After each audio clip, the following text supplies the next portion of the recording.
Nous y sommes. Nous nous retrouvons enfin pour le tout premier épisode de cette nouvelle série, durant laquelle nous allons explorer le monde grec ancien, et où je ferai en sorte de vous présenter ce que l'on sait de la vie des Grecs. Vous n'en ressortirez pas expert de la période bien sûr, mais cette série est surtout une préparation aux deux autres grosses séries qui viendront derrière, sur l'énorme guerre du Péloponnèse, et plus loin, sur un certain Alexandre. Afin de rentrer dans le récit palpitant de ces périodes, il nous est nécessaire de comprendre quel est le quotidien d'un Grec, de comprendre sa pensée et de poser le contexte social et politique qui mènera à la guerre du Péloponnèse. Pour ce qui est de la vie des Grecs, sachez que les informations que je vais vous donner correspondent à la période dite de la Grèce classique, particulièrement de la période durant laquelle la guerre du Péloponnèse va prendre part. Je ne préciserai pas toujours avant Jésus-Christ à l'oral, car cela ira de soi. Athènes reste une référence pour les sources. Clairement, c'est de cette cité que nous avons le plus retrouvé. Mais nous ferons régulièrement des parallèles avec Sparte, l'autre grande actrice de la période, quand une différence entre les deux modèles se fera sentir. Trêve de bavardage, commençons directement dans le vif du sujet. Et quoi de mieux que de commencer par nous pencher sur la société. La Grèce est un ensemble de cités-États. Tous les Grecs vivent sous l'égide de l'une d'elles. Plus ou moins puissantes, parfois profondément différentes dans leur fonctionnement, on observe tout de même une certaine unité. L'organisation des cités peut se comparer au mécanisme d'un corps humain, dans lequel toutes les fonctions ne possèdent pas la même importance, mais sont néanmoins toutes indispensables. Même Athènes, la plus démocratique de toutes, ne reconnaît pas l'égalité de tous. Il y a beaucoup de groupes sociaux et les clivages impliquant des rapports de domination ou de soumission sont légion. Le premier et le plus flagrant est celui homme-femme. Ces dernières sont toute leur vie placées sous la dépendance d'un parent masculin et n'interviennent pas dans les affaires publiques. Alors, petit aparté, il faut, en face de cette information, comme beaucoup d'autres que je vais donner lors de cette série, rester prudent vis-à-vis d'une interprétation trop rapide avec nos perceptions actuelles. Dans la cité, on sépare ensuite les citoyens, déterminés par un droit de naissance, et les étrangers, qu'ils soient domiciliés, les fameux métèques, ou de passage. Ils restent des étrangers. Enfin, il y a une dernière barrière presque infranchissable entre les hommes libres et les esclaves. Les Grecs sont tout à fait conscients de l'inégalité de ce système, mais beaucoup le jugent nécessaire à la cohésion du corps social. La distinction entre ceux que l'on considère comme riches et ceux qu'on considère comme pauvres ne se fait pas uniquement sur la richesse brute, mais en réalité sur la nécessité de travailler. Ceux qui font du travail leur source de revenus, des artisans, des commerçants par exemple, font partie des couches basses de la société, même s'ils peuvent, au final, avoir un trésor immense. Celui dont la richesse provient des possessions mobilières ou immobilières ou d'un butin militaire occupe une place prépondérante dans l'appareil politique. Son inactivité au travail est vue par beaucoup comme une nécessité à l'exercice de fonctions politiques nécessitant toute son énergie. Et tout ce beau monde vit au sein d'une cité. Alors déjà, qu'est-ce qu'une cité ? C'est un territoire avec une ville principale. Ce n'est pas seulement une agglomération. Certaines sont immenses. Nous pouvons citer Athènes qui fait plus de 2400 km², Lesbos 1600 ou Thèbes 1000. Mais 90% des cités n'atteignent pas 800 km².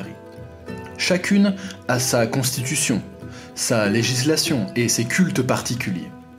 À une échelle plus grande, on observe néanmoins des communautés de peuples, ethnos, ayant conscience d'appartenir à une unité au-delà des cités, comme les Achéens, les Béotiens ou encore les Étoliens.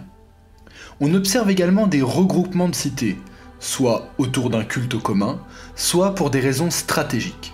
Le plus connu étant la Ligue de Délos, comprenant jusqu'à 238 cités en 431 avant notre ère. Nous y reviendrons.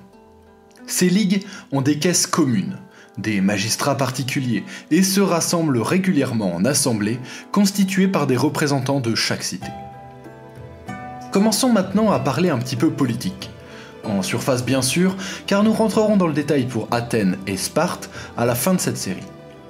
Malgré cette unité structurelle, les nombreuses cités-États sont toutes différentes. Nous observons majoritairement des démocraties, des monarchies et des oligarchies.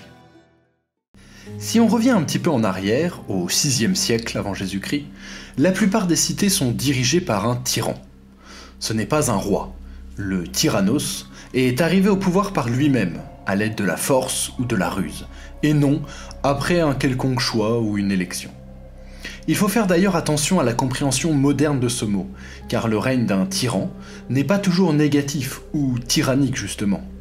Le tyran se maintient en place bien souvent avec le soutien du peuple, qu'il entend défendre contre les classes supérieures et les oligarques, en vertu du conseil donné par Thrasybule, le tyran de Milet, il faut couper les épis qui dépassent.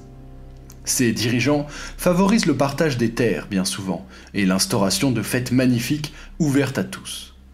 Même plus tard, au 5e et 4e siècle, les tyrans vont rester en Sicile ou en Grande Grèce et vont assurer des gouvernements autoritaires mais brillants. Ce n'est qu'à posteriori souvent, et notamment à Athènes, que le terme va trouver sa connotation négative. En effet, bien souvent, les tyrans gardaient un gouvernement et une assemblée de façade, mais la réalité de l'exercice du pouvoir était brutale. Le gouvernement de la cité était entre les mains du tyran et de lui seul, ce qui ne plaisait pas beaucoup à l'idéal démocratique athénien. La différence avec la monarchie, elle est là. Surtout présent dans le nord de la Grèce, la monarchie est dirigée par le roi, ou basileus, qui gouverne avec l'aide de magistrats et d'assemblées représentant plus ou moins bien le peuple, mais surtout sous la surveillance d'assemblées tierces. Les dynasties sont souvent héréditaires.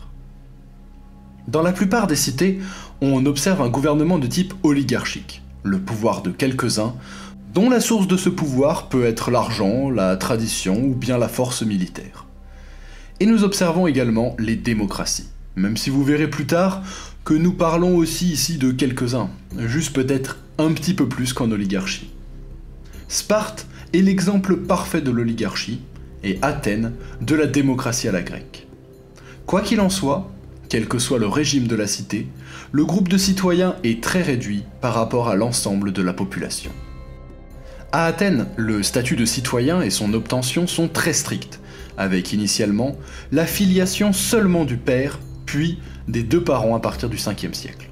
C'est encore pire à Sparte, avec une nécessité de ressources financières supplémentaires. Être citoyen, c'est bénéficier d'un ensemble de prérogatives et d'avantages. C'est avant tout le droit de participer à la vie politique. Mais c'est également être autorisé à posséder des biens fonciers, à introduire une action en justice, à participer aux sacrifices et prendre directement part aux fêtes religieuses publiques, à toucher des indemnités pour aller au spectacle, à avoir le droit à une distribution de blé et à toucher diverses allocations en période de disette, et j'en passe. Ces droits s'accompagnent, quand même, de contraintes. Payer des impôts particuliers, et remplir ses obligations militaires. Dans une démocratie, les citoyens ont en général l'égalité devant la loi et l'égalité quant à l'importance de leurs paroles, en théorie en tout cas. La cité est un microcosme, pour reprendre la métaphore du corps, qui accepte très difficilement de nouveaux membres dans son corps social. Il est en effet très difficile en Grèce de passer d'une caste à l'autre. Les cités sont très peu disposées à accorder le titre de citoyen. C'est même plutôt des événements exceptionnels en réalité. Par exemple, les habitants ayant fui la cité de Platée, rasée par les Péloponnésiens, qu'ils sont réfugiés à Athènes, se voient accorder le droit de devenir citoyens athéniens. La même cité va accorder la liberté aux esclaves et métèques ayant combattu avec succès pour elle une ou deux fois dans son histoire. L'esclave, lui, il peut devenir libre, mais que par la volonté de son maître. Son ancien maître devient alors bien souvent son patron, et le nouvel homme, très content d'être libre, doit maintenant payer des impôts.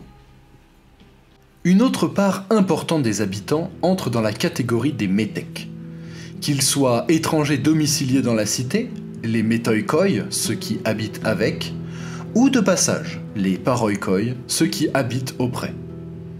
Ils ne disposent pas des droits politiques et religieux des citoyens, mais ils sont tout de même protégés par la loi et disposent d'un représentant légal, le prostate. Ils payent un impôt spécial, le métoïkon, et peuvent également payer l'eisphora, l'impôt extraordinaire levé en cas de guerre. Nous retrouvons souvent les métèques dans le commerce ou l'artisanat, mais nous ne méprenons pas. Certains sont très riches et ont une influence directe sur la vie de la cité via leur réseau parmi les citoyens dirigeants. Les métèques sont globalement bien intégrés à la cité. Ils participent activement à la vie religieuse et à la réalité militaire de la cité. C'est tout autre chose pour les esclaves. En accomplissant la plupart des tâches utiles à la vie des individus, les esclaves, ou douloi, contribuent, comme nous l'avons vu, à la liberté de ceux qui gèrent les affaires de l'État. Leur statut est cependant très variable d'une cité à l'autre. Les esclaves sont en bonne partie étrangers à la Grèce, et ils sont ramenés des guerres ou achetés sur le marché. Ils remplissent de nombreuses fonctions: domestiques, artisans, vendeurs, mineurs, cultivateurs, et ils dépendent tous entièrement de leur maître, le despotès.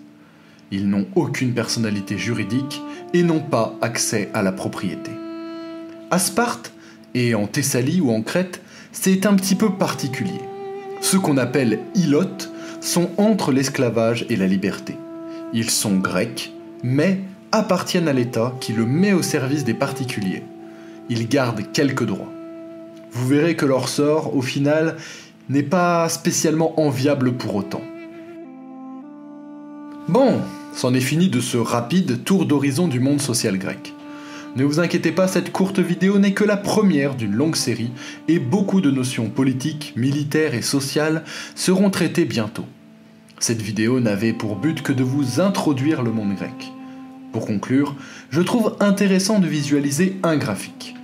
Un recensement à Athènes, au 6e siècle avant notre ère, montre la disproportion des effectifs. 21 000 citoyens, 80 000 femmes et enfants, 10 000 métèques et 150 000 esclaves. Nous pouvons voir que sur une population d'un peu plus de 250 000 personnes, à peine 10% ont réellement un rôle politique. Et plus de la moitié sont des esclaves.